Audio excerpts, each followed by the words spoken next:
अस्सलाम वालेकुम। मैं बहुत मुश्किल हालात से गुज़र रही हूँ। मेरी उम्र तकरीबन 32 साल हो चुकी है। पहले जब मेरी उम्र कम थी तो अच्छे रिश्ते भी आते थे, लेकिन मेरी अम्मी मेरी शादी नहीं करवा रही थी क्योंकि मैं अच्छी जॉब कर रही थी और उन्हें लगता था कि मेरी शादी के बाद घर की आमदनी कम हो जाएगी। अब भी कभी कोई रिश्ता आता है तो अम्मी अक्सर मना कर देती हैं। मुझे डर है कि कुछ सालों बाद शायद अच्छे रिश्ते आना भी ख़त्म हो जाएं। बराए मेहरबानी मुझे मशवरा दें कि मैं अपनी अम्मी को इस बात पर कैसे राज़ी करूं। घर दामाद ले आए घर में ले आए। फिर तो वो भी आमदनी कम हो गई ना, अगर एक मल्टीपल स्पेंड करना पड़ रहा है, शेयरिंग हो जाएगी। शेयरिंग हो जाएगी। खुद पसंद कर ले यार, ऑफिस जाती हैं। नहीं, अम्मी शादी होने नहीं दे रही ना। अम्मी नहीं होने दे रही। I think 2 options. First option, एक इतना अमीर हस्बैंड ढूंढने कि अम्मी खुश हो जाए कि घर की आमदनी और बढ़ जाएगी। या फिर I mean that's not important whatsoever, आपकी बहुत अच्छी जॉब है, दैट्स अमेजिंग। आप या तो कोई इस तरह का बिजनेस बिल्ड करें या अपनी अम्मी को ये कॉन्फिडेंस दें कि आपकी शादी के बाद इफ़ एनीथिंग आपकी अगेन वैल्यू बढ़ेगी, या घर पे आप डेफिनेटली घर पे सपोर्ट करती रहेंगी, क्योंकि I mean if it is a valid concern, कभी कभी पेरेंट्स आर सो ओल्ड या वो बस नहीं काम कर सकते, तो आई मीन आप उनको वो एक स्ट्रेंथ और कॉन्फिडेंस दें कि शादी के बाद भी कि आप सपोर्ट करेंगी घर को। कुछ उनके लिए जिस तरह से एक ट्रस्ट फंड होता है, कुछ उनके लिए वो इस तरह की वो है ना, बहुत सारी लड़कियां ये शर्त भी रखती हैं कि हाँ मैं शादी कर रही हूँ अभी, लेकिन जो मैं कमाऊंगी वो मेरी अम्मी के घर जाएगा जब तक वो हयात है। आप ये है ना रख सकते हैं। आजकल तो बल्कि लड़कों को बिल्कुल बुरा नहीं लगता कि एक औरत अपने पैसे कमा रही है, उनको इतना नहीं उस पर स्पेंड करना पड़ता। तो शर्तें रख के अपनी शादी करें। बिल्कुल। लेकिन इम्पोर्टेंट आई थिंक वो एक एज जो है वो एक फैक्टर है जो कि इम्पोर्टेंट है भी। इट इज मेंटली फिजिकली आपको कर लेनी चाहिए। बिल्कुल सही। और वो खुद करना चाहती है। हाँ, वो खुद करना चाहती है। जी ना, अगला लेटर। अस्सलाम वालेकुम। मुझे अपने अब्बू से एक शिकायत है। हम सिर्फ बहनें हैं, हमारा कोई भाई नहीं है।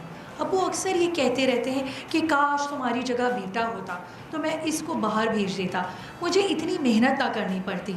हम अपनी हैसियत के मुताबिक छोटा मोटा काम भी कर लेते हैं, लेकिन फिर भी अब्बू के दिल से बेटी की ख्वाहिश नहीं निकलती। इस बात से हमें बहुत दुख होता है। मेहरबानी करके मशवरा दें कि हम इस सिचुएशन को कैसे हैंडल करें और अब्बू को कैसे समझाएं। वैसे ऐसे केसेस में अक्सर तो एक ना एक बेटी होती है जो कि बेटा ही होता है पेरेंट्स का। लेकिन फिर भी वो एक्चुअली जेंडर तो नहीं मेल होती ना। वही इंसान की तो फितरत है ना कि उसको जब जो चीज़ उसके पास नहीं होती तो वो उसकी ख्वाहिश करता ही रहता है, चाहे निखट्टू बेटा ही क्यों ना हो। हाँ, जिनके बेटे होते हैं उनको, जैसे मेरी मिसेस कहती है यार हमारी बेटी होनी चाहिए थी। उसको दिल करता है कि मैं बच्ची होती, उसकी पूनियाँ बांधती, उसको क्यूट कपड़े पहनाती। तो हाँ, वो ख्वाहिश आपकी बात ठीक है, ख्वाहिश होती है। लेकिन मोर देन वो सिर्फ ख्वाहिश, उस हिसाब से भी वो कह रही हैं कि एक मर्द की सपोर्ट होती है, एक बेटे की सपोर्ट, एक स्ट्रेंथ वाला एलिमेंट आता है जो कि पेरेंट्स मिस करते हैं कि यार काश हमारा बेटा होता। जहाँ पेरेंट्स बड़े हो रहे होते हैं उनको रियलाइज़ हो रहा होता है घर में हम जरा वीक हो रहे हैं, तो एक स्ट्रॉन्ग फैमिली का मेंबर होना चाहिए। ये होता है ना कि बेटियों की तो शादी हो जाएगी, वो चली जाएंगी, तो शायद इसलिए। लेकिन जाने वाले अगर होते हैं तो बेटे भी छोड़ के चले जाते हैं। लेकिन वही बात है कि हाँ, आप पेरेंट्स को चाहिए कि जहाँ पे सिर्फ बेटियां भी हैं वहाँ पे वो एम्पावर करें अपनी बेटियों को एम्पावर करें और उनको पढ़ाएं लिखाएं और उनको स्किल सिखाएं, उनको जॉब वगैरह, ताकि वो भी एक मर्द की तरह ही, नॉट एग्जैक्टली लेकिन स्ट्रेंथ उनके अंदर इतनी हो कि वो इंडिपेंडेंट हो सके। लेकिन मैंने देखा है ऐसे बहुत सारे पेरेंट्स हैं जिनकी स्ट्रेंथ उनकी बेटियां बनी। जैसे फॉर एग्जांपल हम 3 बहनें, भाई एक हमारा छोटा है, हम काफ़ी गैप है।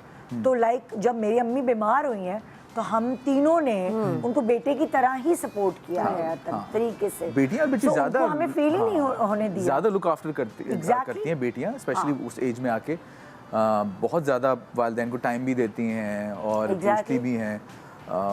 तो बहुत सारे, क्योंकि वो पेरेंट्स जो अपनी बेटियों को एम्पावर करते हैं, जैसे हमारे पेरेंट्स ने हमें किया, तो उनको कभी फील ही नहीं होने दिया हमने कि हम बेटे नहीं हैं। तो वो मेरी पेरेंट्स से यही है कि आप देखिएगा विद टाइम आपको रियलाइज़ होगा कि आपका जो आपको कुदरत ने, खुदा ने बेटियां दी हैं उनको सही दी हैं, क्योंकि वो बहुत ख्याल रखती हैं। चलिए।